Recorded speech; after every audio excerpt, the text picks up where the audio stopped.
गुजरात इसलिए चर्चा करता हूँ उस बात का, गुजरात में वेलजी भाई थे, वो नहीं रहे, उन्हीं के नामारा से वहाँ पर मेरी पहली भेंट हुई थी। वो कथा को सुनाने का एक बहुत बड़ा संदर्भ निकलेगा। आज की क्या स्थिति है सब ऋषि भाई जानते होंगे। तो हम सब लोग बहुत अच्छे हैं और ईश्वर की हमारे सबके ऊपर कृपा है। अभी पूना में हमारा कार्यक्रम है, वो चल रहा है निरंतर। 5 उसमें मेन शर्तें हैं। एक तो मोबाइल पहली शर्त है, अगर बगैर मोबाइल नहीं रह सकता तो वहां मत जाइए, समय खराब होगा आपका। दूसरा धैर्य पूर्वक सुनने का है।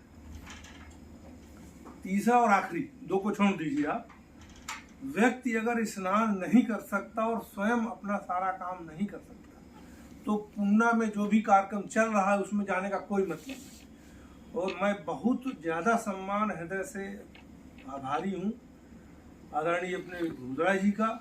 एक महान आत्मा है और इनका हमारा मिलना दैव संयोग है। ईश्वर की कृपा से ऐसे लोग मिलते हैं और सबकी अच्छी मेहनत है। अभी तक का जो मेरा अनुभव है, मिश्रा जी भी, धीरेन्द्र मिश्रा जी और सब लोग मुझसे परिचित हैं। लगभग 2-3 पर्चे हैं जिनको मैं पहली बार समझ रहा हूँ, 2 पर्चे, बाकी सबसे मेरा मिला बहन जी का है और वैद्य जी का। बाकी सबसे मेरी भेंट है, आपसे भी सबसे।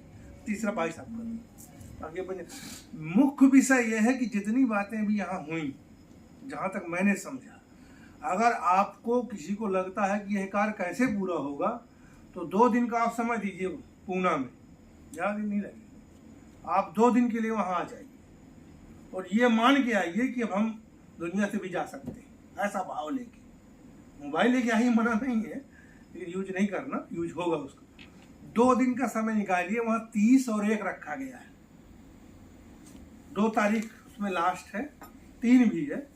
तो मैं तो 30 को वर्धा शायद रहूँगा, लेकिन प्रयास है कि पूना पहुँचाऊँ। काफ़ी फ़ोन बात पूना आने के लिए इसलिए आग्रह कर रहा हूँ कि जितनी बातें अभी हुई यहाँ पे, जो समस्याएं हैं वो हल हुई वहाँ रखी। मेडिसिन, स्वदेशी, नेचुरल, वो मॉडल वहाँ खड़ा है। तो जब हम देखेंगे, जैसे मुझे आप देख रहे हैं, धर्मेंद्र जी को देख रहे हैं, ऋषि जी को देख रहे हैं, तो आपको देख रहे हैं, अब मैं एक दूसरे को समझ रहे हैं, तो बोलने से ज़्यादा ही करके दिखाओ। मैं तो गांधी जी को बहुत मानता था, आज भी मानता हूँ, लेकिन कुछ कम कर दिया है। जैसे जैसे समझ बढ़ रही है, कुछ चीज़ें मैंने काट दी है। मेरी शिक्षा जो कि वहीं हुई थी वर्धा में, वहाँ से मैंने BAMS किया, तो वो संस्कार नहीं जाते, आदत है कुछ।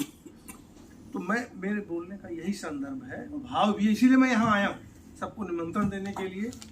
वहाँ जितना जल्दी हो आप चलिए, आप तो व्यस्त हैं, सब अच्छे लोग हैं, किसी भाई या बहन को आप वहाँ भेज दीजिए।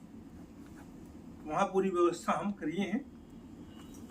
और आज भी बहुत अच्छे भाई बहन हैं समाज में, जो जिनका कोई ID नहीं, कोई गारंटर नहीं। अगर वो 5 दिन का वहाँ समय देता है, वहाँ ट्रेनिंग बराबर चल रही है, अभी 1 महीने से काम चल रहा है, 1 तारीख से है और 30 को ख़त्म हो जाएगा। तो 30 नवंबर के बाद फिर दूसरी एक्टिविटी चालू होगी। मेरे यहाँ आने का सिर्फ एक ही रीज़न था कि इसमें ऐसे लोग मिल जाएंगे जो मेरी पीड़ा है उसको कम कर देंगे। तो मिल गए, मुझे बहुत अच्छा लगा। खादी का विषय आया। देखिए, स्वास्थ्य पे सब हम आप काम करते हैं। मेरा अनुभव है कि सूती वस्त्र अगर नहीं था, मैं मतलब उसको गलत मत लीजिए, बता दीजिए, सूती वस्त्र अगर आप नहीं पहनेंगे तो बेरोजगारी तो बढ़ेगी ही। आने वाले समय में कोई दवा ही नहीं जो काम करेगी। मैं क्योंकि पेशे से चिकित्सा का तो नहीं ज़्यादा ध्यान दिया, लेकिन स्वास्थ्य पर चिंतन रहा और मैं पैदाइशी पहलवान रहा। पहलवानी करने पर ही मुझे सब चीज़ें अच्छी मिली। पहलवान कैसे होता है? जब स्वस्थ होता है। स्वस्थ कैसे होता है? जब उसका अच्छा विचार होता है। अगर अच्छे विचार आएंगे और वो टिके रहेंगे, आ तो जाते हैं, संकल्प मजबूत रहेगा, तो ये सारी चीज़ें उसमें दूर हो जाएंगी। खादी के लिए इसलिए निवेदन है कि उन परिवारों में हम अगर खादी नहीं पहनते, नहीं खरीदते, तो वो विचारवान व्यक्ति है और वो अंततः भुखमरी के शिकार होती है। उसमें मैं भी, कि मुझे खड़ा हूँ ही पहनना है, नंगे पैर ही चलना है, मुझे येलो पैर नहीं लेना सब भाई साहब। तो अब उस विचार को हम जब क्रियान्वित करते हैं तो या तो बीज खत्म होगा हमारा, या समझौता करेंगे। तो मेरा निवेदन भी है और आग्रह भी है, वंदनीय है आप सब, कहीं से भी किसी तरह से 5-5 लोग भेज दीजिए अगर आप नहीं आ रहे हैं। तो अगर मैं रहूँगा तो ठीक ही है, नहीं तो आप जरूर एक बार याद करेंगे, क्योंकि वो जो मॉडल बना है पूना वाला, वो 98 से प्रयास है और वो 21 में कंप्लीट हो। वो मॉडल दिल्ली से चाहो, वो उसको तो दिल्ली में होना चाहिए। सबसे बड़ी बात हो रही धर्मेंद्र से, लेकिन कोई बात नहीं, भाग्य और समय दोनों जब मिलते हैं तब बड़े कार्य होते हैं। तो ऐसा संयोग बनाया जाए और ऐसी व्यवस्था बनाई जाए कि पूना जितना जल्दी हो उस सेंटर में लोग पहुँचें, उसको समझें, उसको देखें, क्या समस्या है हमारे पास भी, उसका समाधान आपके बगैर भी आए नहीं मिलेगा। आप अगर चाहते हैं कि वो समस्या यूट्यूब में मिल जाए, वो समाधान मिल जाए, तो डॉक्टर साहब 95% बताइए है, बाकी उड़ा दिया गया। अब आप क्या सुन लेंगे? ज्ञान तो तभी आएगा या तो अध्ययन करें या उसको सुने। इसके अलावा कोई ज्ञान का रास्ता हो तो मुझे बताइएगा, मैं नोट करके उसका प्रयोग करूंगा। मैं प्रैक्टिकली आदमी हूँ, मैं दिन में थोड़ा बहुत काम करता हूँ चिकित्सा का, जो मुझे नॉलेज है। तो दूसरा फिर खादी का मैं चरखा परखा चलाता हूँ। तीसरा और आखिरी काम है मैं हाल बैल से खेती करता हूँ, और आज भी वो बची हुई है वर्धा में खेती, आप लोगों के आशीर्वाद से। बाकी तो सब चल रहा है ऐसे, उनके माता पिता का सानिध्य मिलता है, इसलिए मैं वहाँ से जुड़ा रहता हूँ। वहाँ से मेरा और कोई दूसरा कारण नहीं, मुझे भगवान ने खुद दे रखा है, और आगे भगवान जाने। चित्रकूट में आप कभी आएंगे तो वहाँ सारे लोग गौशाला करते हैं। किसी भी धर्म ग्रंथ में गौलोक धाम की चर्चा की गई है, ऋषि भाई समझते हैं इस बात को, लेकिन बोलने में दिक्कत है। उसका कारण है कि हम राजू भाई को नहीं सुनते। राम कथा तो पढ़ते हैं तुलसीदास जी की, लेकिन वो अंदर नहीं घुसती। राजीव भाई ने राम कथा कही है, मैंने कितने वक्ताओं से बात की होगी, गजानन जी बैठे हैं, तो वो मैं बम्बई में कथा हो रही थी, वहाँ मित्तल जी बहुत फेमस है, उनका अब तो बाहर चले गए इंडिया से। उन्होंने मुझसे कहा कि राजीव भाई के साथ आपने काम किया, इसलिए मैं आपको टिकट मेरी बने, मैं गया। मैंने उनसे 2 प्रश्न किए, एक भी उत्तर नहीं निकला। मैंने कहा मैं सुन ही नहीं सकता इस बात, आप बोलेंगे मैं सुनूं, मेरे पास समय नहीं। मैंने प्रणाम किया, वंदन किया, फिर अपने काम में लग गया। ये चर्चा इसलिए कर रहा हूँ, इसके सब सहयोगी हैं आप, और हमको संगठित होकर के माननीय भूतरा जी की बात को समझना पड़ेगा। और इनका जो कथन है, जहाँ तक मैं समझा, भारत के लिए बहुत उपयोगी। भारत से बाहर की तो बात नहीं है उसमें, लेकिन उससे ज़्यादा जरूरी है स्वदेशी, उससे ज़्यादा जरूरी है खादी वस्त्र का निर्माण। पहनना कोई आवश्यक नहीं है, क्योंकि वो भी बात सत्य है कि जब जीन्स का पैंट पहनेंगे और काला चश्मा लगाता हूँ, मैं भी व्याख्यान देने जाता हूँ, तो फिर बच्चे गौर से सुनते हैं। इसमें बिल्कुल बहुत अच्छी बात जी ने बात कही है, मैंने अभी तक नहीं, लेकिन मुझे करना है। मैं भी बाहर जा रहा हूँ 2-4 महीने के बाद, तो कुछ चीज़ें तो जरूरी है, वो मुझसे ज़्यादा आप समझते हैं, जानते हैं, अनुभवी व्यक्ति हैं।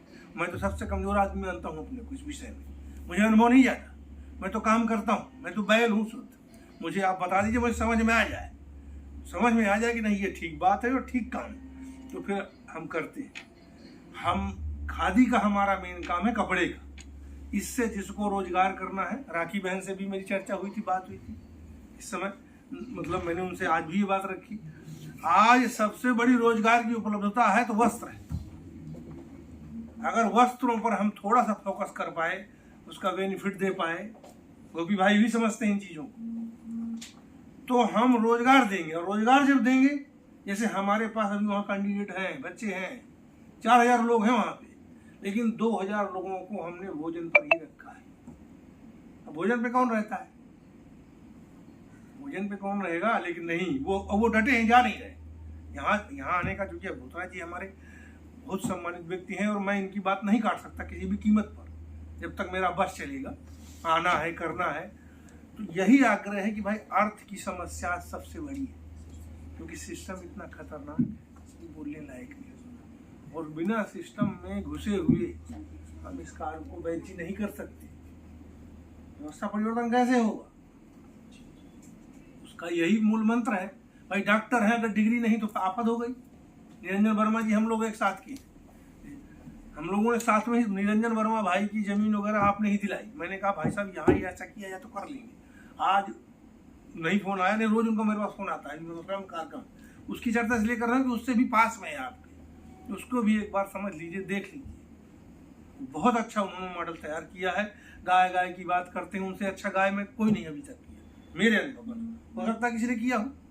निरंजन भाई की चर्चा आवश्यक थी इसलिए मैंने कर दी। मेरा व्यक्तिगत स्वार्थ नहीं ना उनका कोई व्यक्तिगत स्वार्थ थी, वो सब बातें हैं।